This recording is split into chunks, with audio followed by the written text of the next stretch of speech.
கர்த்தராகிய இயேசு கிறிஸ்துவின் பரிசுத்த நாமத்திற்கு ஸ்தோத்திரம் உண்டாவதாக. இன்றைய செய்தியின் தலைப்பு, கிறிஸ்துவுக்குள் மரிப்பது என்றால் என்ன? What does it mean dying in Christ? கர்த்தர்தாமே இந்த செய்தியை கேட்பவர்களுக்கு விளங்க செய்யும்படிக்கு தேவன் அருள் புரிவாராக. ஆமென். கர்த்தருக்குள் மரிப்பது என்பது உலகத்தை விட்டு நமது ஆத்மா பிரிந்து இளைப்பாறுதலுக்குள் பிரவேசிப்பதாகும். இவ்விதமாய் கர்த்தருக்குள் மரிக்கிறவனுடைய ஆத்மா இளைப்பாறுதலுக்குள் மீண்டும் பிரவேசிக்கிறது. ஏன் மீண்டும் என்கின்ற பதத்தை பயன்படுத்துகிறோம் என நீங்கள் நினைக்கலாம். சங்கீதம் 116:7 நீ உன் இளைப்பாறுதலுக்கு திரும்பு என வாசிக்கிறோம். இந்த வசனத்தில் உள்ள திரும்பு என்கின்ற சொல்லானது அவனுடைய ஆத்மாவானது தான் இருந்த இடத்திற்கு மீண்டும் திரும்பி செல்கின்றதான அர்த்தத்தை கொடுக்கிறது. இது நமது ஆத்மாவுக்கு கர்த்தர் தமது சிலுவை மரணத்தின் மூலமாய் சம்பாதித்து தந்த நன்மையான காரியமாகும். அந்த இடத்தில் சமாதானம் உண்டு என்று ஏசாயா 57:2 சொல்லுகிறது. ஒரு மனிதனுடைய உள்ளமே அவனுடைய ஆத்மா என்று பிலேமோன் 1:7 சொல்லுகிறது. பரிசுத்தவான்களின் ஆத்மா இப்போது இளைப்பாறப் போகிற பரதீசி என்னும் இடத்திற்கு பரமதேசம் என்றும் பெயர் உண்டு என்று எபிரேயர் 11:16 சொல்லுகிறது. பழைய ஏற்பாட்டு காலத்தில் உலகத்தை விட்டு பிரிந்து போகும் போது எந்த ஆத்மாவுக்கும் நம் தேவனாகிய கர்த்தர் இளைப்பாறுதலிலும் சுதந்திரத்திலும் பிரவேசிக்கும் வாய்ப்பை தரவில்லை என்பதை உபாகமம் 12:9 மூலம் அறிய வருகிறோம். ஏனென்றால் இவர்கள் இயேசுவின் உயிர்த்தெழுகையினால் கிடைக்கும் ரட்சிப்பை பெறவில்லை. இந்த ரட்சிப்பை அவர்கள் பெறாததினால் வாக்குத்தத்தமான இளைப்பாறுதலுக்குள் அவர்களால் எபிரேயர் 11:13 சொன்னபடி பிரவேசிக்க முடியாமற் போனது. மேலும் பாவம் கழுவப்படாத நிலையில் அவர்கள் இருந்ததால் பழைய ஏற்பாட்டு பரிசுத்தவான்களின் ஆத்துமாக்கள் யோவான் 1:9 சொல்லப்பட்ட பரிசுத்தமும் மெய்யான ஒளியுமாகிய கிறிஸ்துவுக்கு யோவான் 12:36 சொன்ன பிள்ளை என்கின்ற சுதந்திரத்தையும் இழந்து மரணத்தில் சிறைப்பட்டனர். அவர்கள் மெய்யான ஒளிக்கு பிள்ளை என்ற சுதந்திரத்தையும் இழக்கிறார்கள். பரலோகத்தில் இளைப்பாறும் பாக்கியத்தையும் இழக்கிறார்கள். மரணம் என்னும் இடத்திலே சிறைப்படுகிறார்கள். ஆபிரகாம் நீதிமானாய் இருந்தாலும் ரட்சிப்படையவில்லை என்று 1 பேதுரு 4:18 பார்க்கிறோம். அவன் நீதிமானாய் இருந்தபடியால் அவனை பாதாளத்தின் வேதனையை அனுபவிக்க விடவில்லை. தேவன் அவனை பாதாளத்தின் வேதனையை அனுபவிக்க விடவில்லை. ஆனாலும் அவனுக்கு இளைப்பாறுதலும் இல்லை. அவன் இருந்த இடத்திற்கு பெயர் மரணம் என்பதாகும். பழைய ஏற்பாட்டு பரிசுத்தவான்களுக்கு சரீரத்தை விட்டு ஆத்மா பிரியும் போது கிறிஸ்துவுக்குள் மரிக்கும் பாக்கியம் கிடைக்கவில்லை. தூரத்திலே பாதாளத்தில் தூரத்திலே வேதனை அனுபவித்துக் கொண்டிருந்த ஐஸ்வர்யவான் ஆபிரகாமோடு பேசுவதை வைத்தே ஆபிரகாம் இளைப்பாறவில்லை என்பதை அறியலாம். மேலும் 1 சாமுவேல் 28:11 முதல் 19 ஆகிய வசனங்கள் மூலம் சவுல் மரத்தில் இருந்த சாமுவேலை எழுப்பினானே, சாமுவேல் இளைப்பாறுதலுக்குள் சென்றிருந்தால் அவனை சவுல் எழுப்பியிருக்க முடியாது. எனவே பழைய ஏற்பாட்டு பிரசுத்தவான்கள் இருந்த இடம் பரதீசி அல்ல, பாதாளமும் அல்ல, மரணம் என்பதாகும். மரணம் என்னும் இடத்தில் பாதாளத்தின் வேதனை கிடையாது. மரணம் என்னும் இந்த இடத்தில் இருந்தவர்கள் ரட்சிக்கப்படாத நீதிமான்கள். அவர்கள் நீதிமான்கள் தான், ஆனால் ரட்சிக்கப்படாதவர்கள். இவர்கள் கர்த்தருக்குள் மறுத்தவர்கள் அல்ல, கர்த்தரை விசுவாசித்ததின் நிமித்தம் இவர்கள் நீதிமான்களாக்கப்பட்டவர்கள். கிறிஸ்துவுக்குள் மறிக்கிற பாக்கியம் இயேசுவின் உயிர்த்தெழுதலுக்கு பின்புதான் நமக்கு கொடுக்கப்பட்டது. பழைய ஏற்பாட்டு பரிசுத்தவான்கள் எல்லாரும் விசுவாசத்தினாலே நீதிமான்கள் என்று நற்சாட்சி பெற்றும் வாக்குத்தத்தம் பண்ணப்பட்டதை அடையாமற் போனார்கள். அவர்கள் நன்மை இல்லாமல் பூர்ணராகாதபடிக்கு விசேஷித்த நன்மையானதொன்றை தேவன் நமக்கென்று முன்னதாக நியமித்திருந்தார் என்று எபிரேயர் 11:13-40 பார்க்கிறோம். அந்த விசேஷித்த நன்மையானதுதான் ஆத்தும ரட்சிப்பு. இந்த ஆத்தும ரட்சிப்பு என்னும் வாக்கு தத்துவத்தை, பரதேசில் இழப்பார வாக்கு தத்துவத்தை பழைய ஏற்பாட்டு பரிசுத்தவான்கள் அடையாமற் போனார்கள். கிறிஸ்துவின் ஆத்மாவும் சிலுவையில் பலியான பின்பு பாதாளத்தில் விடப்படாமல், அது பாதாளத்திலே அவருடைய ஆத்மா விடப்படவில்லை. சங்கீதம் 16:10, அப்போஸ்தலர் 2:27 ஆகிய வசனங்கள் இதற்கு ஆதாரம். ஆனால் மரணத்தில் தான் கிறிஸ்துவின் ஆத்மா ஊற்றப்பட்டார் என்று ஏசாயா 53:12 பார்க்கிறோம். ஏனென்றால் அவர் அநேகருடைய பாவங்களை சுமந்ததினாலே அவர் அக்கிரமக்காரர்கள் ஒருவராக எண்ணப்பட்டார். பழைய ஏற்பாட்டு நீதிமான்கள் அத்தனை பேரும் பரிசுத்தவான்கள் என்று அழைக்கப்பட்டாலும் இயேசுவின் ரத்தத்தினால் பாவங்கள் கழுவப்படாத நிலையில் இருந்ததால் அவர்கள் அக்கிரமக்காரர்களே. பூர்வத்திலே நோவா பேழையை ஆயத்தம் பண்ணும் நாட்களிலே தேவன் நீடிய பொறுமையோடு காத்திருந்த போது கீழ்ப்படையாமையின் காரணமாக பாதாளத்தில் காவல் வைக்கப்பட்டவர்களுக்கு பிரசங்கிக்க இயேசு ஆவியிலேதான் சென்றாரே அன்றி, அங்கு செல்லும்போது பாதாளத்துக்கு அவர் செல்லும்போது ஆவியிலே தான் சென்றாரே அன்றி அவருடைய ஆத்மாவில் இயேசு செல்லவில்லை. ஏனென்றால் வெளிப்படுத்தல் 20:7 செல்லப்பட்ட காவலில் வைக்கப்படுகிற இடம் வெளிப்படுத்தல் 20:2 பாதாளமாகும். காவல் வைக்கப்பட்ட இடத்திற்கு பெயர் பாதாளம் என்பதாகும். பாதாளத்திலே இயேசுவின் ஆத்மா விடப்படவில்லை. அதுபோல கிறிஸ்துவுக்குள் மரிக்கிறவர்கள் காவல் வைக்கப்படுகிற இடமாகிய பாதாளத்துக்கு செல்ல மாட்டார்கள்.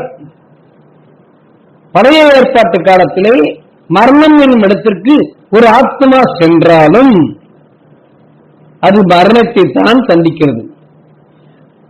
அது பாதாளம் சென்றாலும் என்ற இடத்திற்கு சென்றாலும் அது மரணத்தை தான் சந்திக்கிறது. கிறிஸ்துவின் உயிர்த்தெழுதலுக்கு பின்பு கிறிஸ்துவுக்குள் மரிக்கிறவர்கள் இப்படிப்பட்ட ஆத்ம மரணத்தை சந்திக்கவே போவதில்லை. இதுவே கிறிஸ்துவுக்குள் மரிக்கிறவர்களுக்கு கிடைத்த மிகப்பெரிய பாக்கியம். கிறிஸ்துவுக்குள் மரிக்கிறவர்கள் இளைப்பாற செல்லுவதை வேதம் நித்திரை என குறிப்பிடுகிறது. அதுபோல இயேசுவின் உயிர்த்தெழுதலுக்கு முன்பு சரீர மரணத்தை சந்தித்து மரணம் எனும் இடத்திற்கு சென்ற பழைய ஏற்பாட்டு பரிசுத்தவான்களையும் நித்திரை அடைந்துள்ளதாகவே இயேசு குறிப்பிடுகிறார். உதாரணமாக 1 சாமுவேல் 28:15 என்னை களைத்தது என்ன என்று சாமுவேல் சவுலிடம் சொன்னதிலும் மற்றும் யோவான் 11:11 நம்முடைய சிநேகிதனாகிய லாசரு நித்திரை அடைந்திருக்கிறான் என்று இயேசுவானவர் சொன்னதிலும் பழைய ஏற்பட்ட பிரசுத்தவான்களுடைய ஆத்மாக்கள் மரணத்தை சந்தித்தாலும் நித்திரைக்குள் தான் பிரவேசித்தன என்பதை அறிகிறோம். ஆனால் இளைப்பாறுதலுக்குள் பிரவேசிக்கவில்லை. நித்திரைக்குள் பிரவேசித்த பழைய ஏற்பட்ட பிரசுத்தவான்களின் தூக்கம், உறக்கம் இயேசுவின் உயிர்த்தெழுதலுக்கு முன்பு கலைக்கப்பட்டது. நித்திரைக்குள் பிரவேசிக்கும் புதிய ஏற்பாட்டு பிரசுத்தவான்களின் தூக்கம் கர்த்தரை தவிர வேறு யாராலும் கலைக்க முடியாது. நித்திரைக்குள் பிரவேசிக்கும் புதிய ஏற்பாட்டு பிரசுத்தவான்களின் தூக்கத்தை, இளைப்பாறுதலை கர்த்தரை தவிர வேறு யாராலும் கலைக்க முடியாது. இதுவே வாக்குத்தத்தம் பண்ணப்பட்ட இளைப்பாறுதல். இப்போது பழைய ஏற்பாட்டு பிரசுத்தவான்களும் இந்த இளைப்பாறுதலுக்குள் பாதுகாப்பாக இருக்கிறார்கள். இந்த மரணம் என்கின்ற இடத்திலிருந்து அவர்கள் பரதீசி என்னும் இடத்திலே பாதுகாப்பாக இருக்கிறார்கள். இந்த இளைப்பாறுதல் நித்தியமானதல்ல. இயேசுவின் வருகையின் போது பரதீசியில் இளைப்பாறிக் கொண்டிருக்கும் அத்தனை பேரும் முதலாம் உயிர்த்தெழுதலில் பங்கடைந்து இயேசுவோடு 1000 வருடம் அரசாளுவார்கள். இதுவும் கிறிஸ்துவுக்குள் மறிக்கிறவர்களுக்கு கிடைக்கும் பாக்கியங்களில் ஒன்று. கிறிஸ்துவுக்குள் மறிக்கிறவர்கள் அத்தனை பேரும் பாவம் மன்னிப்பாகி ரட்சிப்பை பெற்றவர்களே. எனவே பாவ மன்னிப்பாகி இந்த ரட்சிப்பை பெற என்ன செய்ய வேண்டும் என நாம் வேதத்தில் ஆராய கடமைப்பட்டுள்ளோம். இயேசு கிறிஸ்துவின் ரத்தம் நமது சகல பாவங்களையும் நீக்கி நம்மை சுத்திகரிக்கும் என்று 1 யோவான் 1:7 பார்க்கிறோம். ரோமர் 5:9 இப்படி நாம் அவருடைய ரத்தத்தினாலே நீதிமான்களாக்கப்பட்டிருக்க கோபால்களுக்கு நீங்களாக அவராலே நாம் ரட்சிக்கப்படுவது அதிக நிச்சயமாமே என்கிறது. மேலும் ரோமர் 5:10 படி நாம் தேவனுக்கு சத்துருக்களாக இருக்கையில் அவருடைய குமாரனின், அதாவது அவருடைய மாம்ச அவதாரத்தின் மரணத்தினாலே அவருடனே ஒப்புரவாக்கப்பட்டோமானால், மரணத்தில் ஒப்புரவாக்கப்பட்ட பின் நாம் அவருடைய ஜீவனாலே ரட்சிக்கப்படுவது அதிக நிச்சயமாமே. சகல மாம்சத்துக்கும் ரத்தம் உயிராயிருக்கிறது என்றும் ரத்தம் ஜீவனுக்கு சமானம் என்றும் லேவியராகமம் 17:14 பார்க்கிறோம். எனவே இயேசு சிலுவையில் அறையப்பட்ட போது சிந்தின ரத்தம் இயேசுவின் ஜீவனுக்கு, அதாவது அவருடைய உயிருக்கு சமானமாகும்.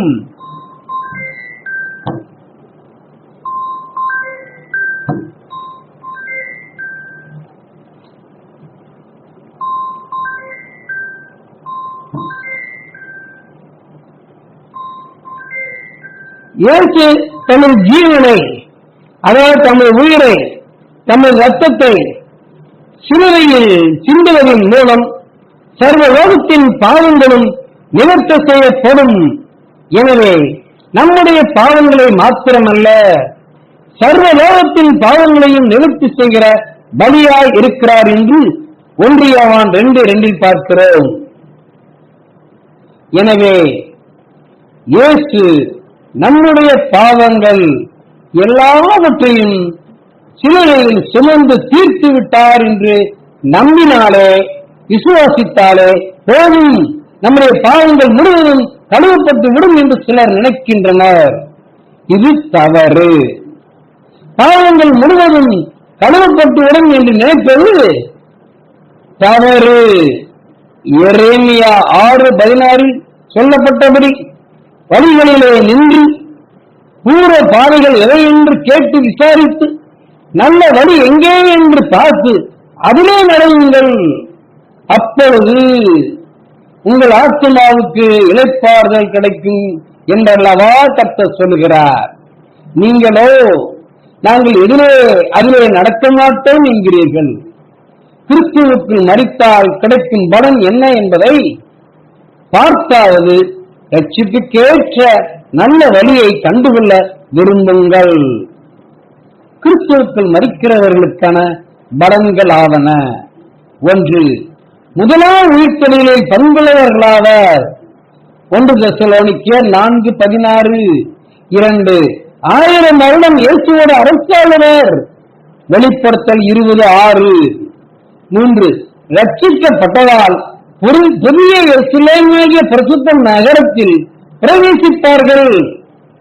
வெளிப்படுத்தல் 21:21. 4. பரிசுத்த நகரத்தின் வீதி தெளிவுள்ள பளிங்கு போல சுத்த பொன்னாயிருக்கும். அதிலே கிறிஸ்துவுக்கு மரிக்கிறவர்கள் நடப்பார்கள். வெளிப்படுத்தல் 21, 22 ஆகிய 2 வசனங்கள். 5. நகைகளினால் சிங்காரித்துக் கொள்வதற்கு ஒப்பாக ரட்சிப்பு வஸ்திரங்கள் உடுத்தப்பட்டு நீதியின் தாளை போர்த்தப்பட்டு காணப்படுவர். ஏசாயா 61:10. 6. பசி அடைவதும் இல்லை, தாகம் அடைவதும் இல்லை, வெயிலாவது உஷ்ணமாவது இவர்கள் மேல் படுவதும் இல்லை, கண்ணீர் இல்லை, வேதனை இல்லை, தத்தளிப்பு இல்லை, அலறல் இல்லை, கூக்கல் இல்லை, எங்கும் சமாதானமும் சந்தோஷமும் நிறைந்திருக்கும். 9. குடிப்பதற்கு ஜீவ தண்ணீர் கிடைக்கும். வெளிப்படுத்தல் 7:17. வெளிப்படுத்தல் 21:6. வெளிப்படுத்தல் 22:1. 8வது பாயிண்ட், புசிப்பதற்கு 12 விதமான ஜீவ விருட்சத்தின் கனிகள் கிடைக்கும். வெளிப்படுத்தல் 22, 2, 14 வசனங்கள். 9. கர்த்தரும் ஆட்டுக்குட்டியானவருமாகிய சர்வ வல்லமையில தேவனுடைய மகிமையின் வெளிச்சத்திலே நடக்கும் பாக்கியம் கிடைக்கும்.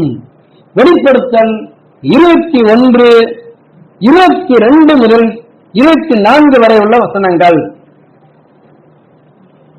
மேற்சொன்ன பாக்கியங்களை அடைய நாம் என்ன செய்ய வேண்டும்? வெளிப்படுத்தல் 22:14 படி ஜீவ விருட்சத்தின் மேல் அதிகாரம் உள்ளவர்களாவதற்கும் வழியாய் நகரத்திற்கு பிரவேசிப்பதற்கும் அவருடைய கற்பனைகளின் படி செய்ய வேண்டும்.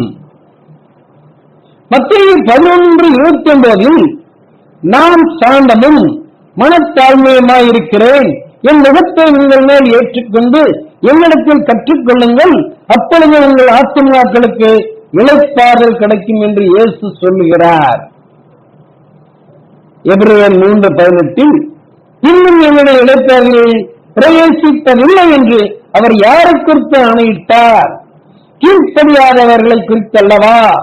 மேலும் அப்போஸ்தலர் 3:20 உங்கள் பாவங்கள் நிவர்த்தி செய்யப்படும் பொருட்டு நீங்கள் மனம் விரும்பி குணப்படுங்கள் என்று வாசிக்கிறோம். ஆனபடியினாலே அவருடைய இளைப்பாறுதலை பிரவேசிப்பதற்கு ஏதுவான வாக்குத்தத்தம் நமக்கு உண்டாயிருக்க உங்களே ஒருவனும் அதை அடையாமல் பின்னாங்கி போனவனாக காணப்படாதபடிக்கு பயந்திருக்க கடவோம் என்று எபிரேயர் 4:1 நம்மை எச்சரிக்கிறது.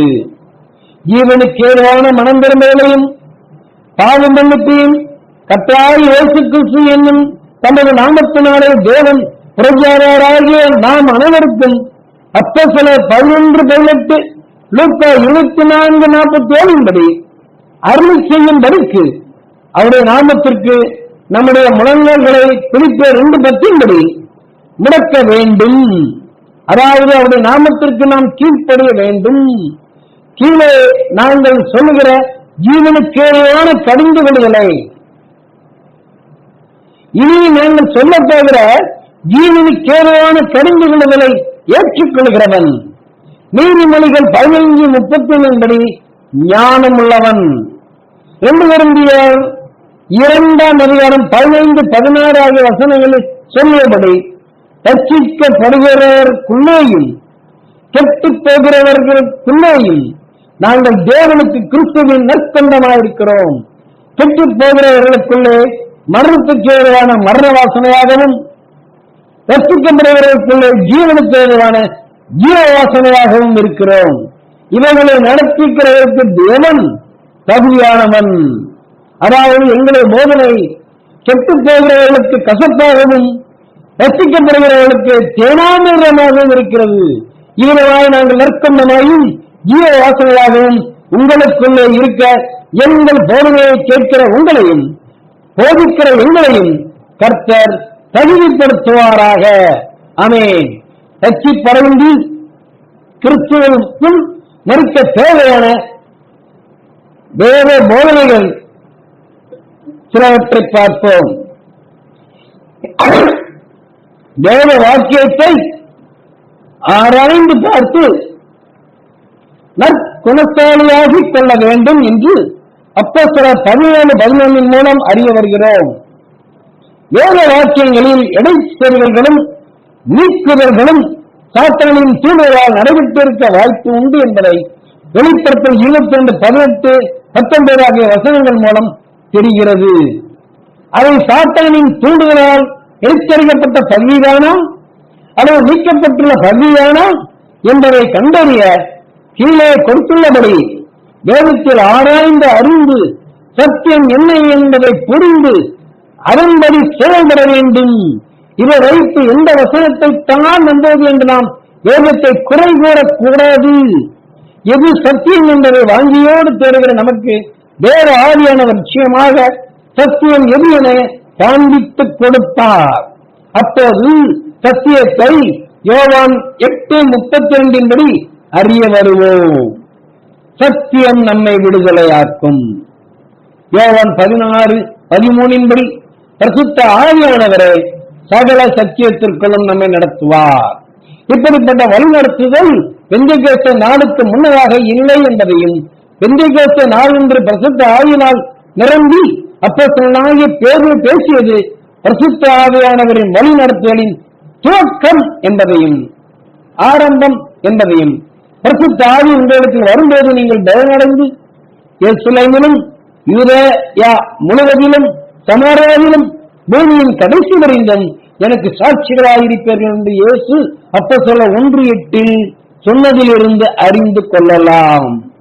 பரிசுத்த ஆவியானவரின் வழிநடத்துதலை துவக்கத்திலிருந்தே அசட்டை செய்பவர்கள் இப்போது அனைவராய் இருப்பது வருந்தத்தக்கதாகும்.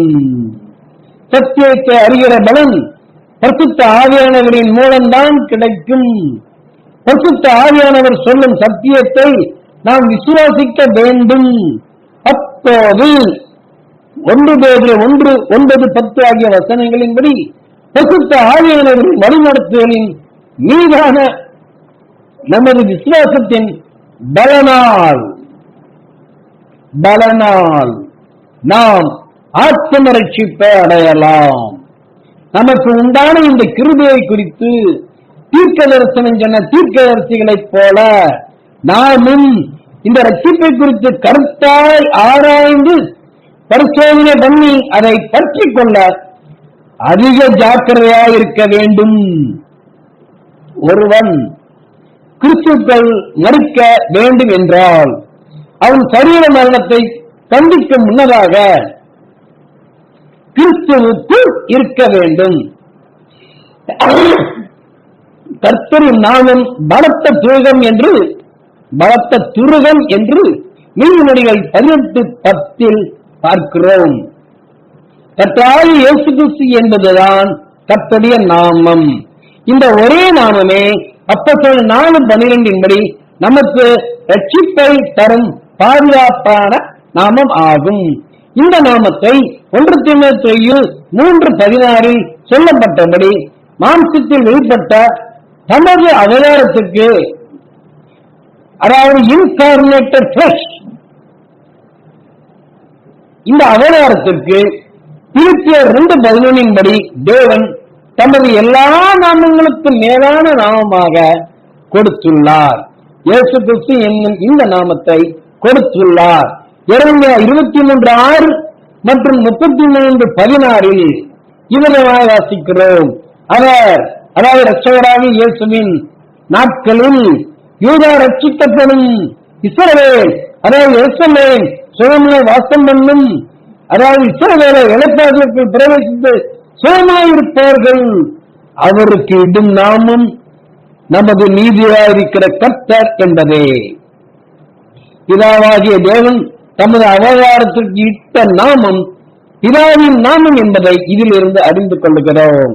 ஏனென்றால் எரேமியா 33:16 எங்களது நீதியாயிருக்கிற கர்த்தர் என்று இயேசுவுக்கு வைக்கப்பட்ட பெயர் குறிப்பிடப்பட்டுள்ளது. எங்களது என்கின்ற சொல்லானது இஸ்ரவேலருடைய கர்த்தர், அதாவது இஸ்ரவேலருடைய பிதா என்பதை வெளிப்படுத்துகிறது. எனவே இந்த குமாரன் என்கின்ற ஸ்தானத்தில் வெளிப்பட்ட தேவ அவதாரத்திற்கு தீர்க்க தரிசனத்தின்படி இட்ட நாமமானது பிதாவின் நாமமே. எனவே கர்த்தராகிய இயேசு கிறிஸ்து என்னும் நாமம் எல்லா துரைத்தனத்துக்கும், அதிகாரத்துக்கும், வல்லமைக்கும், கர்த்தத்துவத்துக்கும், இன்மையில் மாத்திரமல்ல மறுமையிலும் பெயர் பெற்றிருக்கும் எல்லா நாமத்துக்கும் மேலாய் உயர்ந்திருக்கிறது என்று எபேசியர் 1:20 வாசிக்கிறோம். இந்த வசனத்தை ஆராய்ந்து பார்த்தால் எல்லா வல்லமை என்ற சொற்களானது இயேசு சர்வ வல்லமை உடையவர் என்பதையும், எல்லா துரைத்தனத்துக்கும் அதிகாரத்துக்கும் என்கின்ற கருத்தானது இயேசுவே நித்தியானந்தம் உள்ள ஏக சக்கராதிபதி ராஜாதி ராஜா என்பதையும், எல்லா கர்த்தத்துவத்துக்கும் என்ற சொற்களானது இயேசுவே கர்த்தாதி கர்த்தா என்பதையும் அறிந்து கொள்ளலாம். இன்மையில் மாத்திரமல்ல மறுமையிலும் பெயர் பெற்றிருக்கும் எல்லா நாமத்துக்கும் மேலாய் உயர்ந்திருக்கிற இயேசுவின் நாமம் என்பதை வைத்து மற்றொரு உண்மையையும் புரிந்து கொள்ளலாம். மறுமை என்பது பரலோகமாகும். மத்தேயு 23:9 பரலோகத்தில் ஒருவர்தான் இருக்கிறார், அவர்தான் பிதா. பழைய ஏற்பட்ட காலங்களில் யெகோவா என்னும் நாமமே பிதாவின் மேலான நாமமாகும். எபேசியர் 1:20 இயேசு என்னும் நாமம் மறுமையிலும் பெயர் பெற்றிருக்கும் எல்லா நாமத்துக்கும் மேலாய் உயர்ந்திருக்கிறது என்று சொல்லப்பட்டிருப்பதால் இயேசு என்னும் நாமமானது யெகோவா என்னும் நாமத்திற்கும் மேலானது என்பதை அறிந்து கொள்ளுகிறோம். யோவான் 5:43 இயேசு சொல்லியபடி இயேசு என்னும் நாமம் பிதாவின் மேலான நாமமாகும். இயேசு என்பது பிதாவின் நாமம் என்கின்ற இந்த விசுவாசத்தின் பலன்தான் 1 சொல்லப்பட்ட ஆத்ம ரட்சிப்பு. யெகோவா என்கின்ற பிதாவின் நாமத்தின் மேலான விசுவாசத்தின் பலன் ஆத்ம ரட்சிப்பு அல்ல, சரீர ரட்சிப்பு மாத்திரமே. யெகோவா என்ற பிதாவின் நாமத்தின் மேலான விசுவாசத்தின் பலன் ஆத்ம ரட்சிப்பு அல்ல, சரீர ரட்சிப்பு மாத்திரமே. ஆனால் இயேசு என்ற நாமத்தின் மேலான விசுவாசத்தின் பலன் ஆத்ம ரட்சிப்பு. இஸ்ரவேலரின் சத்துருக்களை எல்லாம் கர்த்தர் அவர்கள் கையில் ஒப்புக் கொடுப்பதையே அவர்களது இளைப்பார்களாக வேதம் யோசுவா 21:44, 2 சாமுவேல் 7:1-11 மற்றும் 2 நாளாகவும் 15:15, 2 நாளாகவும் 20:30, எஸ்தர் 9:21 ஆகிய அநேக இடங்களில் குறிப்பிடுகிறது. அதாவது சத்துருக்களிலிருந்து மீட்டு இளைப்பாறலை கொடுப்பதைத்தான் இந்த வசனங்கள் இளைப்பாறுதலாக படையேற்பட்ட புத்தகவான்களுக்கு குறிப்பிடுகிறது. யோசுவா 23:1 இது கர்த்தர் இஸ்ரவேலை சுற்றிலும் இருந்த அவர்களுடைய எல்லா சத்துருக்களாலும் யுத்தம் இல்லாதபடிக்கு பண்ணின இளைப்பாறுதல். இது ஆத்மாவுக்குரிய இளைப்பாறுதல் அல்ல, இது சரீர இளைப்பாறுதல். அதாவது ஆத்ம ரட்சிப்பு அல்ல, சரீர ரட்சிப்பையை இஸ்ரவேலர் அடைந்தார்கள். ஏனென்றால் யெகோவா என்னும் நாமத்தில் ஆத்ம ரட்சிப்பு கிடையாது. ஆத்மாவுக்கே சரீரத்தை விட வேதம் முக்கியத்துவம் கொடுக்கிறது. அதனால் தான் மத்தேயு 10:28 ஆத்மாவை கொல்ல வல்லவர்களாக இராமல் சரீரத்தை மாத்திரம் கொள்கிறவர்களுக்கு நீங்கள் பயப்பட வேண்டாம், ஆத்மாவையும் சரீரத்தையும் நரகத்திலே அழிக்க வல்லவருக்கே பயப்படுங்கள் என்று இயேசு சொன்னார்.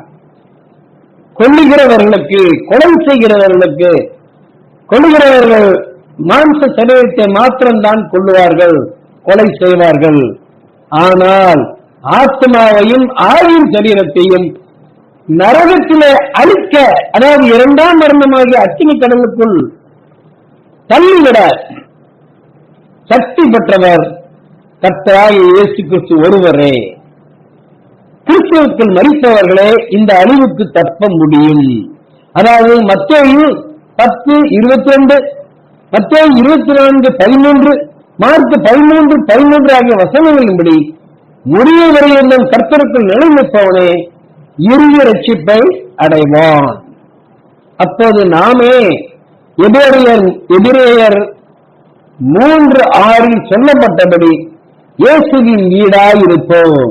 இந்நிலை ஏற்பட்டால் 1 கொரிந்தியர் 1:9 தேவனுடைய குமாரனும், அதாவது தேவனுடைய அவதாரமும் நம்முடைய கர்த்தருமாயிருக்கிற இயேசு கிறிஸ்துவுடனே இவ்வுலகத்தில் இருக்கும் போதே ஐக்கியமாயிருப்போம்.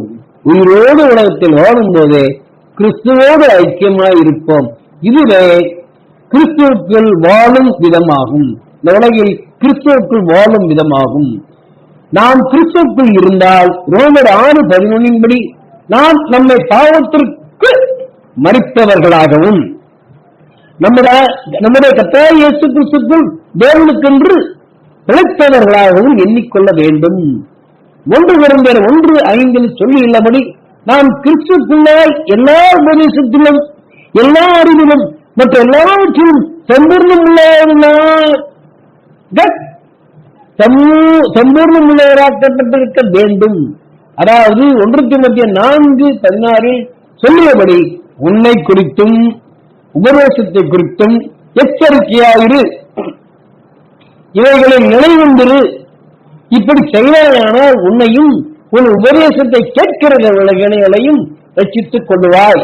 அதாவது வேதத்திலே திருத்துவம், திரியகத்துவம் போன்ற வார்த்தைகள் இல்லாதிருக்கும் போது அவர்களின் உபதேசத்தை குறித்து எச்சரிக்கையாயிருந்து அவர்களை விட்டு விலக வேண்டும் என்று மத்தேயு 16:12 இயேசுவும் ரோமர் 16:17 பவுலும் நமக்கு புத்தி சொல்லி இருக்கிறார்களே. திருத்துவமும் திரியேகத்துவமும் வேதம் கற்றுக் கொடுக்கிற உபதேசம் அல்ல. இது தேவனுக்கும் நமக்கும் இடையேயும் நமக்குள்ளும் பிறவிகளையும் இயேசுவின் மீதான விசுவாசத்திற்கு இடர்களையும் உண்டாக்கும். அநேக சபைகளிலே திருத்துவம், திரியேகத்துவம் என்னும் மனுஷருடைய கற்பனைகளை உபதேசங்களாய் போதித்து வீணாய் இயேசுவுக்கு ஆராதனை செய்கிறார்கள் என்று ஏசாயா தீர்க்கதரிசி நன்றாய் சொல்லி இருக்கிறார் என்று மத்தேயு 15:9, மார்க் 7:7 ஆகிய வசனங்களை காண்கிறோம். கிறிஸ்துவுக்குள் மரிக்கிறவன் கிறிஸ்துவுக்குள் உயிர்ப்படுத்தப்படுவான் என்று 1 கொரிந்தியர் 15:22 பார்க்கிறோம். பரிசுத்த ஆவியானவரின் அபிஷேகமே நம்மை கிறிஸ்துவுக்குள் ஸ்திரப்படுத்தும் என்று 2 கொரிந்தியர் 1:21 மூலம் அறிய வருகிறோம். 2 கொரிந்தியர் 5:17 ஒருவன் கிறிஸ்துவுக்குள் இருந்தால் புது சிருஷ்டியாயிருக்கிறான், பழையவைகள் ஒளிந்து போயின, எல்லாம் புதியதாயின என்று வாசிக்கிறோமே. எனவே கலாத்தியர் 2:17 படி கிறிஸ்துவுக்குள் ஈர்மையாக்கப்படும்படி நாடுகிற நாமும் பாவிகளாக காணப்படக்கூடாது, அதாவது பாவம் செய்யக்கூடாது. கிறிஸ்துவுக்குள் இருக்கிறவர்கள் என்று நாம் காணப்பட வேண்டும் என்றால் நாம் மரித்தோரிலிருந்து உயிரோடு எழுந்திருப்பதற்கு தகுதியாகும்படிக்கு அவருடைய இயேசுடைய மரணத்திற்கு போன மரணத்துக்குள்ளாக வேண்டும், அவருடைய மரணத்திற்கு உள் ஆக வேண்டும் என்று பிலிப்பியர் 3:10 மூலம் அறிய வருகிறோம். எனவே பிள்ளையர் 1:9 நீங்கள் செய்யத்தக்கதை உங்களுக்கு கற்றுக்கொள்ளும்படிக்கு கிறிஸ்துவுக்குள் நாங்கள் துணியத்தக்கவராய் இருந்தாலும் அப்படி செய்யாமல் அன்பு நிமித்தம் இப்போது உங்களிடம் மன்றாடுகிறோம். ஏனெனில் கலாத்தியர் 3:27 கிறிஸ்துக்குள்ளாக ஞானஸ்நானம் பெற்றவர்கள் எத்தனை பேரோ அத்தனை பேரும் கிறிஸ்துவை தரித்துக் கொள்கிறார்கள். இதுதான் கிறிஸ்துவுக்குள் நுழையும் ஒரே வழி என வேதம் நமக்கு கற்பிக்கிறது. அதாவது இதுதான் பாவ மன்னிப்புக்கு என்று கொடுக்கப்படுகிற ஒரே ஞானஸ்நானமாகும். கிறிஸ்துக்குள்ளான ஞானஸ்நானமாகிய கர்த்தராகிய இயேசு கிறிஸ்துவின் நாமத்தினாலான ஞானஸ்நானத்திற்கு கீழ்ப்படுகிறவர்களின் பாவங்கள் அப்போஸ்தலர் 2:38 உள்ளபடி மன்னிக்கப்படுவதே இதற்கு காரணம். இந்த ஞானஸ்நான கீழ்ப்படுதலில் கர்த்தர் நம்மோடு பண்ணும் நித்திய உடன்படிக்கை இருக்கிறது என்பதை ஏசாயா 61:8 மூலம் அறிய வருகிறோம். கர்த்தர் நம்மோடே பண்ணும் உடன்படிக்கையாவது, நான் என்னுடைய பிரமாணங்களை உங்களுடைய இருதயங்களில் வைத்து அவைகளை உங்களுடைய மனதில் எழுதுவேன் என்பதாகும். அப்போது நம்முடைய பாவங்களையும் நம்முடைய அக்கிரமங்களையும் கர்த்தர் இனி நினைப்பதில்லை என்று கர்த்தர் சொல்லுகிறார் என்று எபிரேயர் 10:16-17 வாசிக்கிறோம். இதுதான் இருதய விருத்த சேதனம். இதன்படி மனம் திரும்பிய நம்முடைய பாவங்கள் அனைத்தும் மன்னிக்கப்படும். கிறிஸ்து இயேசுக்குள்ளாக ஞானஸ்நானம் பெற்ற நம் அனைவரும் அவருடைய மரணத்துக்குள்ளாக ஞானஸ்நானம் பெற்றதை அறியாமல் இருக்கிறீர்களா என்று ரோமர் 6:3 நம்மை பார்த்து கேட்கிறது. இதன் அர்த்தம் என்னவென்றால், கர்த்தராகிய இயேசு கிறிஸ்து நாமத்தினாலே ஞானஸ்நானம் பெற்றவர்கள் கிறிஸ்துவானவர் மரணமடைந்ததற்கு ஒப்பனையாக பாவத்துக்கு மரித்திருக்கிறார்கள் என்பதாகும். கிறிஸ்துக்குள்ளான இந்த ஞானஸ்நானத்தினாலே அவருடைய மரணத்தின் சாயலில் நாம் இணைக்கப்பட்டவர்களானால் அவர் உயிர்த்தெழுதலின் சாயலிலும் இணைக்கப்பட்டிருப்போம் என்றும் ரோமர் 6:5 கிறிஸ்துவுடனே கூட நாம் மரித்தோமானால் அவர்களே கூட தொடர்த்தும் இருப்போம் என்று ரோமர் 6:8 சொல்லுகின்றன. இவர்களாய் கிறிஸ்துவின் மரணத்தின் சாயலில் இணைக்கப்பட்டவர்களே சரீரத்தை விட்டு பிரியும் போது கிறிஸ்துவுக்குள் மறிக்கும் வாய்ப்பை பெற முடியும். இதை கேட்கிற நீங்கள் இப்போது தாமதிக்கிறது என்ன? பவுலுக்கு அனனியா அப்போஸ்தலர் 21:16 சொன்ன ஆலோசனையின்படி நீங்கள் உடனே எழுந்து கர்த்தருடைய நாமத்தை தொழுது கொண்டு கொர்நேலியு வீட்டார் பேதுரு அப்போஸ்தலர் 10:48 இட்ட கட்டளையின்படி கொர்நேலியு வீட்டாருக்கு இட்ட கட்டளையின்படி கர்த்தருடைய நாமத்தில் ஞானஸ்நானம் பெற்று உங்கள் பாவங்கள் போக கழுவப்படுங்கள். இயேசு கிறிஸ்து நாமத்தினாலான ஞானஸ்நானத்தை பழைய ஏற்பாடு பரிசுத்தவான்கள் பெறாத காரணத்தினால் தான் கிறிஸ்துவுக்குள் மரிக்கும் பாக்கியத்தை இழந்தார்கள். நம்ம ஒருவரும் கிறிஸ்துக்குள் மரிக்கும் பாக்கியத்தை இழந்து போகக்கூடாது. இழந்து போகாதபடிக்கு இயேசு கிறிஸ்து நாமத்தினாலே கொடுக்கப்படும் ஞானஸ்நானத்திற்கு உடனே கீழ்ப்படிவோமாக. கர்த்தராகிய இயேசு கிறிஸ்துவின் நாமத்தினாலான ஞானஸ்நானத்திற்கு நீங்கள் ரகசியமாய் கீழ்ப்படிய நினைக்காமல் ரோமர் 16:19 சொல்லியுள்ளபடி உங்கள் கீழ்ப்படிதல் யாவருக்கும் தெரிந்திருக்க வேண்டும். ரகசியமாக கிறிஸ்துக்குள்ளாக ஞானஸ்நானத்துக்கு உட்படுவதும் கிறிஸ்துக்குள்ளான இந்த ஞானஸ்நானத்துக்கு உட்படாமல் இருப்பதும் ஒன்றுதான். உங்கள் கீழ்ப்படிதல் யாவருக்கும் தெரிய வரும்போது கிறிஸ்துவுக்குள்ளான உங்களது இந்த சாட்சி, கிறிஸ்துவுக்கான உங்களது இந்த சாட்சி அநேகருடைய கீழ்ப்படிதலுக்கு காரணமாய் அமையும். அப்போது நீதிமொழிகள் 18:10 பலத்த துருகராகிய கர்த்தருடைய நாமத்திற்குள் ஓடி நீங்கள் சுகமாய் இருப்பீர்கள். ஆமென். ஏனென்றால் உபாகமம் 28:10 கர்த்தருடைய நாமம் உனக்கு தரிக்கப்பட்டது என்று பூமியின் ஜனங்கள் எல்லாம் கண்டு உனக்கு பயப்படுவார்கள். ஆம், சங்கீதம் 102:17 அப்போது ஜாதிகள் கர்த்தருடைய நாமத்துக்கும் பூமியில ராஜாக்கள் எல்லாரும் கர்த்தருடைய மகிமைக்கும் பயப்படுவார்கள். ஏனென்றால் சங்கீதம் 124:8 நம்முடைய சகாயம் வானத்தையும் பூமியையும் உண்டாக்கின கர்த்தருடைய நாமத்தில் உள்ளது. இவ்விதமாய் சங்கீதம் 50:10 நீங்கள் கர்த்தருடைய நாமத்தை கர்த்தராகிய இயேசு கிறிஸ்து என்று நம்பி நமது மெய்யான தேவனாகிய இயேசு கிறிஸ்துவை சார்ந்து கொள்ள கடவீர்களாக. மிக 6:9 ஞானம் உள்ளவன் கர்த்தருடைய நாமத்தை கர்த்தராகிய இயேசு கிறிஸ்துவின் நாமத்தை ஞானஸ்நானத்துக்கு ஏற்றது என மதிப்பான். செப்பனியா 3:12 கர்த்தரின் நாமத்தின் மேல் இப்படிப்பட்ட நம்பிக்கை நமக்கு வேண்டும். அப்போது சகரியா 6:12 சொல்லப்பட்டபடி இயேசுவானவர் தன்னுடைய ஸ்தானத்திலிருந்து முளைத்தெழும்பி கர்த்தருடைய ஆலயத்தை நமக்குள் கட்டுவார். 1 Corinthians 6:19 நமது சரீரமானது நாம் தேவனாலே பெற்றும் நம்மில் தங்கியும் இருக்கிற பரிசுத்த ஆவியினுடைய ஆலயமாய் இருக்கிறது என்றும் நாம் நம்முடையவர்கள் அல்ல என்றும் அறியீர்களா?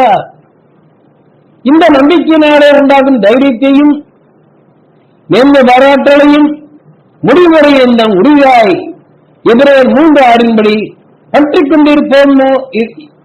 பற்றிக் கொண்டிருப்போமாகில் நாமே கிறிஸ்துவின் அவருடைய வீடாயிருப்போம். அப்போது உயிரோடு இருக்கும் போதே கிறிஸ்து நமக்குள்ளும் நாம் கிறிஸ்துக்குள்ளும் இருப்போம். அப்போது மரிக்கும் போதும் நாம் நிச்சயமாக கிறிஸ்துவுக்குள் மரிப்போம். எனவே ரோமர் 14:8 நாம் பிழைத்தாலும் கர்த்தருக்கென்று பிழைக்க வேண்டும், நாம் மரித்தாலும் கர்த்தருக்கென்று மரிக்க வேண்டும். அப்போது நாம் பிழைத்தாலும் மரித்தாலும் நாம் கர்த்தருடையவர்களாய் இருக்கிறோம் என்பது நிரூபணமாகும். அதாவது கர்த்தருக்குள் மாம்ச சரீரத்தில் உலகத்தில் வாழ்பவர்களாயும் கர்த்தருக்குள் மரித்து பரலோகத்தில் வானத்துக்கு மேலையில் வாழ்பவர்களாயும் இருப்போம். ஆமென். கர்த்தராமே இந்த வசனங்களை உங்களுக்குள் கிரியை செய்து உதவுவாராக. ஜெபம். அன்பும் பாசமும் கிருபையும் இரக்கம் உருக்கம் உள்ள எங்கள் பரம தகப்பனாகிய இயேசுவே, உமக்குள் மரிக்கும் பாக்கியம் என்பது ஒரு மேன்மையான பாக்கியம். ராஜா,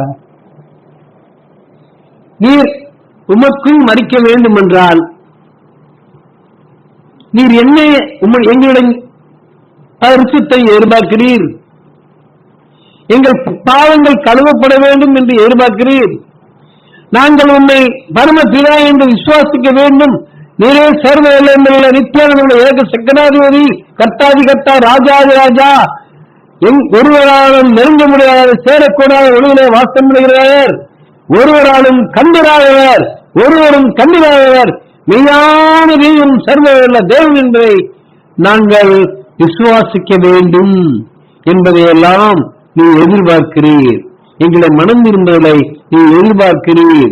ஆம் ராஜா, ஆம் ராஜா, எங்கள் தகப்பனே, உம்முடைய இளைப்பாறுதலுக்குள் நாங்கள் பிரவேசிக்க வேண்டும் அல்லவா? நீர் பரிசுத்தர், நாங்களும் பரிசுத்தராய் இருக்க எங்களுக்கு கிருபை செய்யுங்க ராஜா. அநேகர் தேவனே தங்களுடைய பாவங்களிலிருந்து மனம் திரும்பினாலும் உம்முடைய நாமத்தினாலே ஞானஸ்நானம் பெறாததினாலே பாவங்கள் கழுவப்படாத நிலையில் இருக்கிறார்கள். தேவனே, அவர்களும் உமக்குள் மடிக்கும்படிக்கு உம்முடைய நாமத்துக்குள்ளாய் ஞானஸ்நானத்திற்கு தீவிரமாய் இறங்கி கீழ்ப்படியும்படிக்கு, தீவிரமாய் கீழ்ப்படியும்படிக்கு, ரகசியமாயல்ல தைரியமாய் அநேகருக்கு முன்பாக பிரத்யட்சமாய் தேவனே அநேகருக்கு முன்பாக அவர்கள் சாட்சியாய் உம்முடைய நாமத்துக்குள் ஞானஸ்நானம் பெற்று தேவனே பாவங்கள் கழுவப்பட நீரை கிருபை செய்ய வேண்டுமென கெஞ்சுகிறோம். அது நிமித்தமாய் தேவனே உம்முடைய ராஜ்யமாகிய இளைப்பாறுதலுக்குள், உம்முடைய இளைப்பாறுதலுக்குள் பிரவேசிக்கும் பாக்கியத்தை நாங்கள் உலகத்தை விட்டு பிரியும் போது பெற வாய்ப்பு கொடுக்கிறேன். அநேகருக்கு இந்த பாக்கியத்தை தாங்க ராஜா. இந்த செய்தியின் மூலம் தேவனே ஒருவரும் இளைப்பாறுதலை இழந்து விடாதபடிக்கு, பரதேசி செல்லும் வாய்ப்பை இழந்து விடாதபடிக்கு, பாதாளத்தில் தள்ளப்படாதபடிக்கு, மரணத்துக்குள் தள்ளப்படாதபடிக்கு தேவனே அநேகருக்கு இந்த செய்தியை பிரயோஜனமாக்கி தாங்க தகப்பனே. கிருபை செய்யும் ராஜா, கிருபை செய்யும். இறங்கும் எல்லா ஆத்மாக்களையும் ஆசீர்வதியும். நீர் இரக்கமுள்ள தேவன் அல்லவா? நீர் வரும்போது அநேகர் முதலாம் எழுத்திலே பங்கடைய நீர் கிருபை செய்யும். பழைய ஏற்பட்ட பரிசுத்தவான்களுக்கு நீர் கிருபையாய் தேவனே மரணத்திலிருந்து தூக்கி பரதேசிலே இருக்க இடம் கொடுத்தீரே, அதற்காக உமக்கு நன்றி ராஜா. அவர்களை ஆசீர்வதித்தீர், அவர்களுக்கு சமாதானத்தை கொடுத்தீர். அங்கே பசி இல்லை, தாகம் இல்லை என்றெல்லாம் உங்களுடைய வசனம் சொல்கிறது. தேவனே, அங்கே அவர்கள் இளைப்பார்கள், ஒருவரும் அவர்களை தொந்தரவு செய்ய முடியாது. அப்படிப்பட்டதான ஒரு பாதுகாப்பு இடத்துல அவர்கள் இளைப்பாறு கொண்டிருக்கிறார்கள், நித்திரையை அடைந்திருக்கிறார்கள். ஆசீர்வதித்திருக்கிறேன், உமக்கு நன்றி. அப்படிப்பட்டதான பாக்கியத்தை தேவனே நாங்கள் இப்போது உங்களுடைய உயிர்த்தலுக்கு பின்பு நாங்கள் விசேஷமாக பெற்றுக் கொள்கிறோம். நாங்கள் மரிக்கும் போதே அதை நாங்கள் பெற்றுக் கொள்கிறோம். நாங்கள் உயிரோடு இருக்கும் போதே அதனால் உமக்குள் நாங்கள் வாழ கிருபை செய்கிறேன். அதற்காக உமக்கு நன்றி ராஜா. எங்களை பலப்படுத்தும், பாவத்தை எங்களை விட்டு விளக்க எங்களுக்கு கிருபை செய்யும், பலம் தாரும்.